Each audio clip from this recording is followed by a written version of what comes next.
Thank you so much for watching Ielts Wala India, and you can see on your screen my screen recording of mobile from Instagram page. And student who are doing IELTS IELTS and want to get good band score near about 6.5 or 7 band, they can buy prediction material from us. Drop to message on my WhatsApp. एक एक proof आपको देखने को मिलेगा screen के ऊपर, देख सकते हो। कोई झूठ नहीं है, कोई फेक नहीं है। हम किसी को कोई फेक ड्रीम नहीं दिखाते, झूठा ड्रीम नहीं दिखाते। ये लिसनिंग की प्रैक्टिस वीडियो आपको मिल रही है आपके एग्ज़ाम के हेल्प के लिए। उसके साथ प्रेडिक्शन प्लस मटेरियल में हम 20 reading, 20 speaking, 20 near about listening वगैरह प्रोवाइड करवाते हैं। एक एक प्रूफ पहले देख सकते हो आप मेरे इंस्टाग्राम पेज के ऊपर, लिंक आपको मिल जाएगा डिस्क्रिप्शन बॉक्स में। अगर आप भी प्रेडिक्शन लेना चाहते हो, मटेरियल लेना चाहते हो तो ड्रॉप कर सकते हो दिए गए व्हाट्सएप के ऊपर। 100% हेल्प मिलेगी, डेली क्लासेस भी मिलेंगी, वो फ्री है। You will hear a conversation between two students.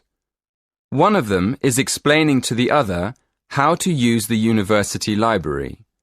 First, you will have 20 seconds to look at questions 1 to 4.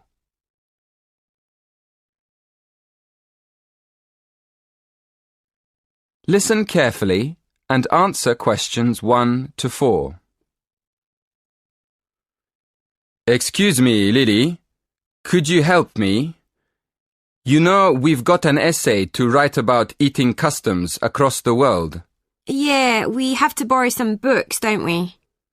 Yes, but I missed the library training. Do you think you could show me how to find the books and how to take them out? Sure, no problem. Shall I tell you about the different parts of the library first? Oh, yes. Thank you very much. Okay then. Let's look at the plan of the library. Here, you can see the main door on the north side that leads into the lobby. In the middle of the building, there's a big open PC zone. The lift and stairs are on the left as you go in, and on the other side of the building, there's the library cafe. That part of the library is pretty sociable. It's a good place to study with friends. I really prefer to study alone. Is there anywhere in the library I can go? Oh, if you like studying in a quiet place, it's better to go upstairs to the silent zone. As you come out of the lift or up the stairs, you'll see a section on your right facing north which is closed off. That's the silent zone.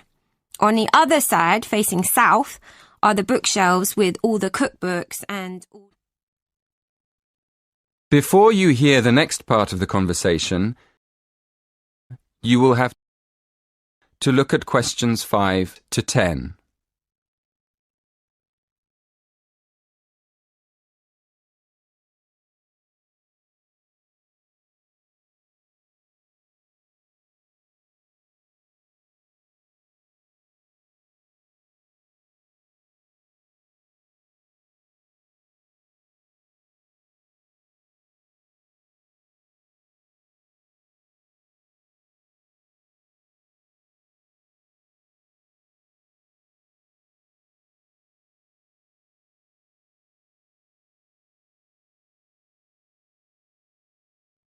Listen carefully and answer questions 5-10. Now, can you show me how to find a book? Well, the library's very big, and the books on food could be under cookery, or they could be in history, or even entertainment. So the first thing to do is to look it up in the online catalogue. Where do I do that? It's easy. There are lots of computers in the library for that. Okay, I see. Right, you look up the title first. When you found the book, you'll see it has a class mark next to it. The class mark is 1 or 2 letters and a number. Make a note of the class mark. Then look it up on the plan of the library. The plan shows you exactly what section of the library the books are actually kept in. Thank you very much, Lily. So how do I borrow a book? That's simple too. When you go to the library, you'll have to take your student ID card.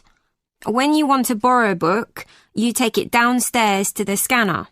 Then, scan your ID card first. Next, open the book and slide it under the scanner until it makes a sound, a short beep. And that's all you have to do. Oh, sorry, I forgot. At the end, the system prints out a ticket. It's a good idea to keep it for a while, just in case you have a problem with your loan. Thanks again, Lily. You've been really kind.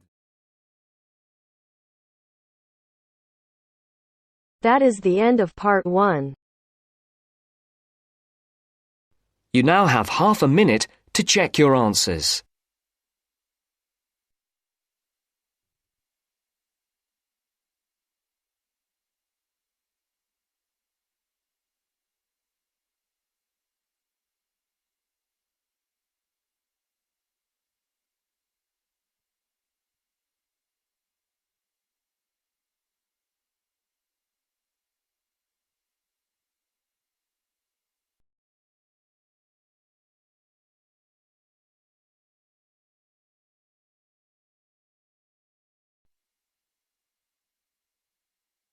Now turns to part 2. Part 2. You will hear a hike leader giving information about an upcoming hiking trip. First, you have some time to look at questions 11 to 15.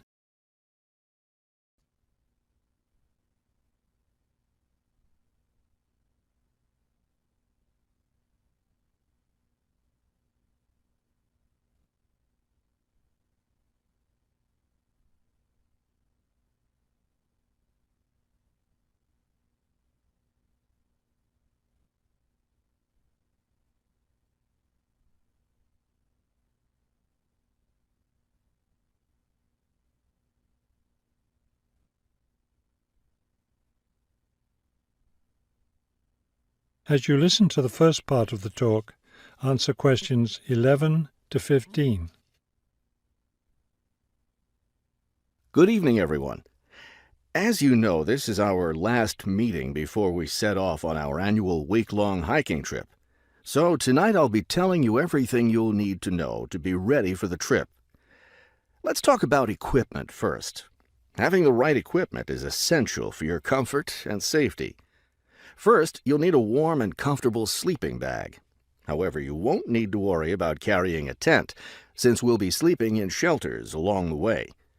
Also, part of the fee you've paid for the trip goes toward food, so you won't need to put that on your packing list either. We found, though, that it's more efficient for each person to bring his or her own dishes, so be sure to pack a plastic bowl, a cup, and a fork, knife, and spoon. That's all you'll need in the way of dishes. Perhaps the most important item to put on your list is a comfortable pair of hiking boots. Nothing ruins a hike more than getting blisters and sores from ill-fitting boots. So make sure your boots fit you right. Shoes and sneakers aren't adequate for the type of hiking we'll be doing. Of course, a backpack is necessary for carrying your equipment. Make sure you have one that's lightweight and comfortable to carry. Walking poles have become popular among hikers recently, but we don't recommend them. They can get in the way when too many hikers are using them at once, and some serious injuries have been caused. So it's best to leave those at home. Let's see, what else? Oh, yes, some people have asked me about trail maps. They're available, but you really don't need them, as your hike leaders have scouted out the trail and will be guiding you along the way. And don't forget to bring a warm jacket.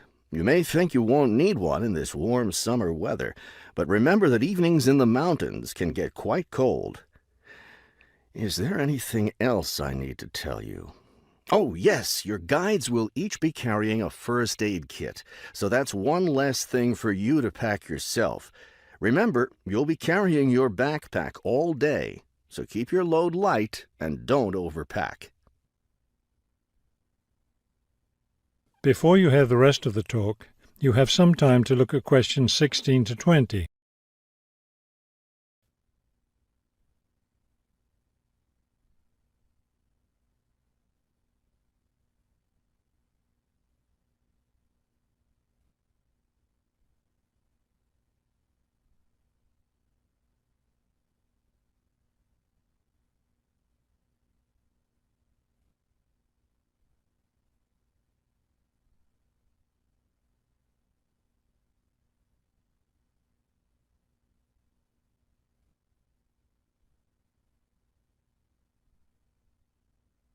Now listen and answer questions 16 to 20.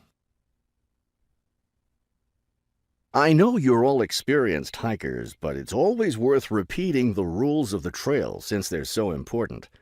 These rules are in place for the safety of everyone on the trip. As you know, there'll be a hike leader walking at the head of the line who will show the group the way. At the end of the line will be the rear leader, or sweep. It's important to always stay ahead of this person while we're on the trail. There are several different trails on the mountain where we'll be hiking, and they cross each other at some points.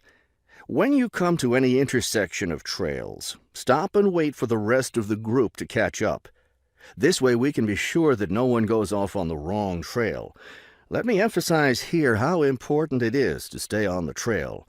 We'll be climbing through some steep and rocky areas. Don't be tempted to go off on your own and try to climb some rocks. That can be quite dangerous. Also, it's not likely, but it is possible that we'll encounter some large wild animals along the way. The last thing you want to do is try to feed any of them. That will just encourage them to follow us, which could lead to some dangerous situations. One last thing before we set off hiking each morning, be sure to fill up your water bottle. This is perhaps the most important safety rule. Dehydration can be a serious problem when you're out in the wilderness, so you must always be sure to carry an adequate supply of water with you. I think that covers just about everything. Are there any questions? That is the end of part 2. You now have half a minute to check your answers.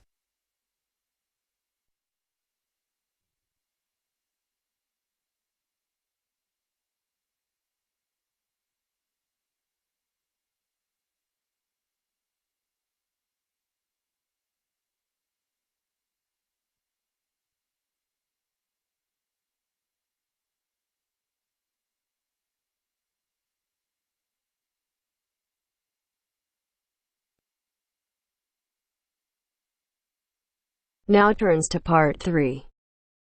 Part 3. You will hear a discussion about a system of writing for the blind known as Braille. First, look at questions 21 to 23.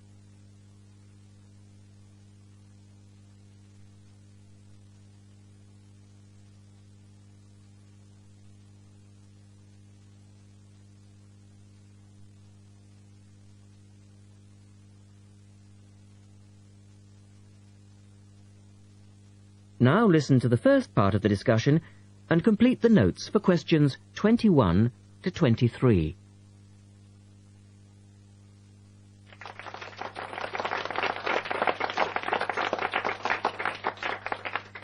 We're very pleased to welcome to our special interest group today Dr. Linda Graycar, who is from the City Institute for the Blind. Linda is going to talk to us about the system of writing for the blind known as Braille. Linda, welcome. Thank you. Now, we'd like to keep this session pretty informal, and I know Linda won't mind if members of the group want to ask questions as we go along. Well, let's start with an obvious one. What is Braille, and where does it get its name from? Well, as you said, Braille is a system of writing used by and for people who cannot see. It gets its name from the man who invented it, the Frenchman Louis Braille, who lived in the early 19th century. Was Louis Braille actually blind himself? Well, he wasn't born blind, but he lost his sight at the age of 3 as the result of an accident in his father's workshop. Louis Braille then went to Paris to the National Institute for Blind Children, and that's where he invented his writing system at the age of only 15 in 1824, while he was at the Institute. But he wasn't the first person to invent a system of touch reading for the blind, was he? No, another Frenchman had already come up with the idea of printing embossed letters that stood out from the paper, but this was very cumbersome and inefficient. Did Louis Braille base his system on the first one? No, not really. When he first went to Paris, he heard about a military system of writing using 12 dots.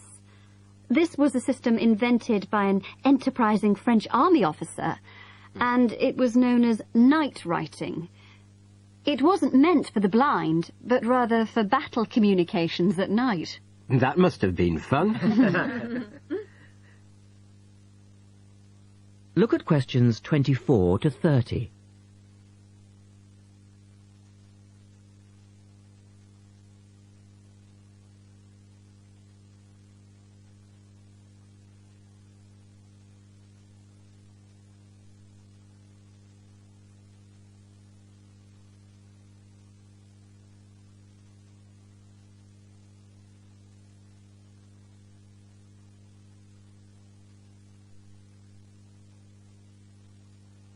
Listen carefully and answer questions 24 to 30.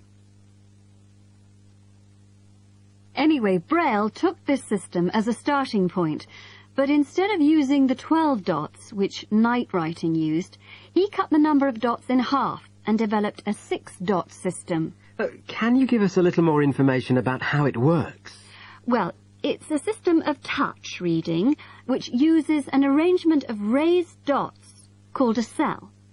Braille numbered the dot positions 1, 2, 3 downward on the left and 4, 5, 6 downward on the right. The letters of the alphabet are then formed by using different combinations of these dots. Yes? So, is the writing system based on the alphabet, with each word being individually spelt out? Well, it's not quite that simple, I'm afraid.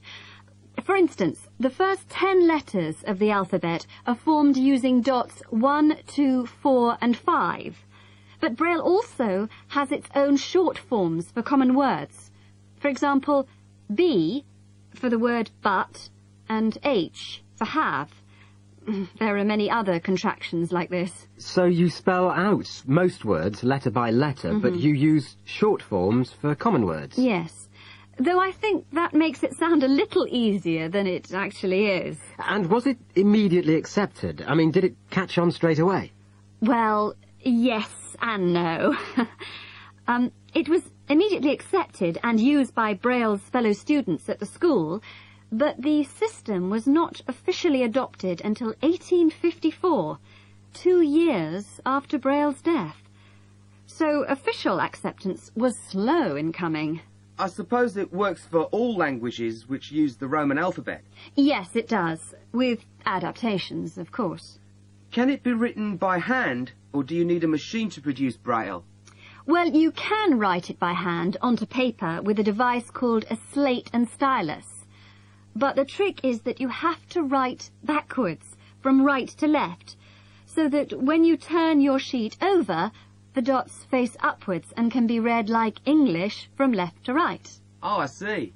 But these days, you'd probably use a Braille writing machine, which is a lot easier. And tell us, Linda, is Braille used in other ways, other than for reading text? Yes, indeed. In addition to the literary Braille code, as it's known, which of course includes English and French, there are other codes.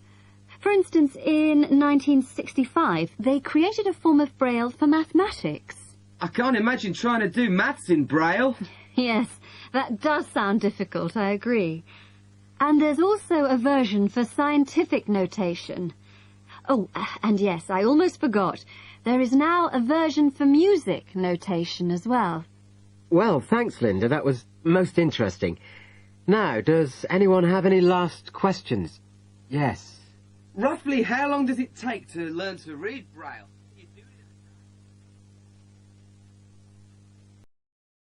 That is the end of part 3. You now have half a minute to check your answers.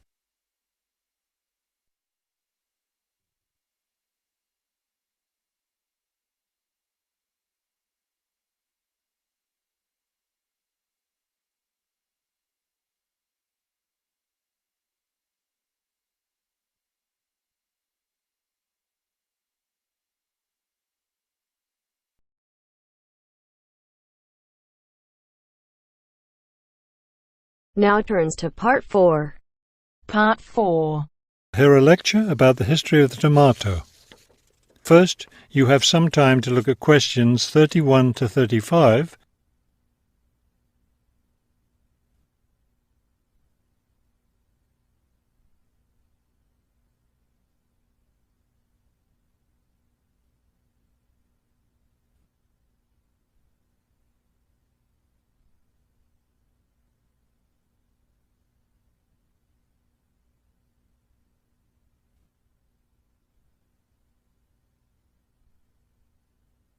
Now listen carefully and answer questions 31 to 35.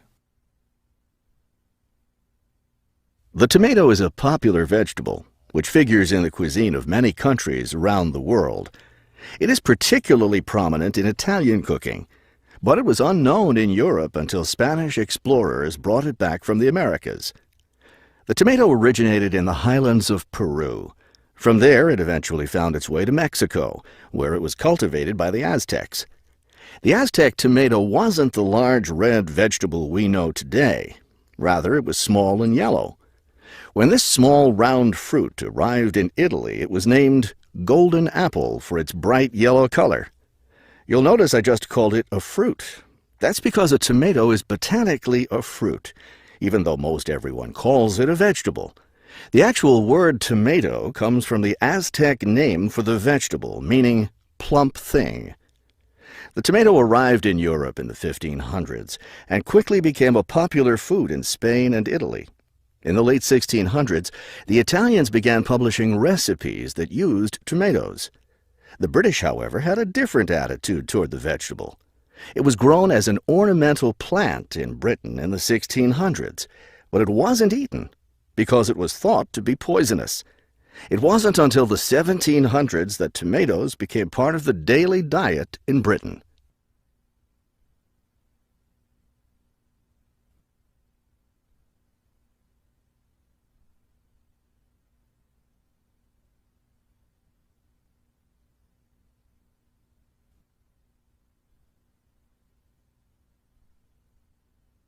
Now listen carefully and answer questions 36 to 40.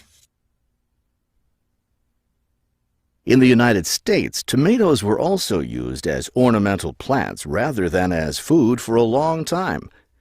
This attitude began to change in the 1800s. In 1806, a gardener's calendar mentioned that tomatoes could be used to improve the flavor of soups and other foods. Thomas Jefferson did much to enhance the tomato's reputation as a food. He first served tomatoes to visitors at his home in Virginia in 1809.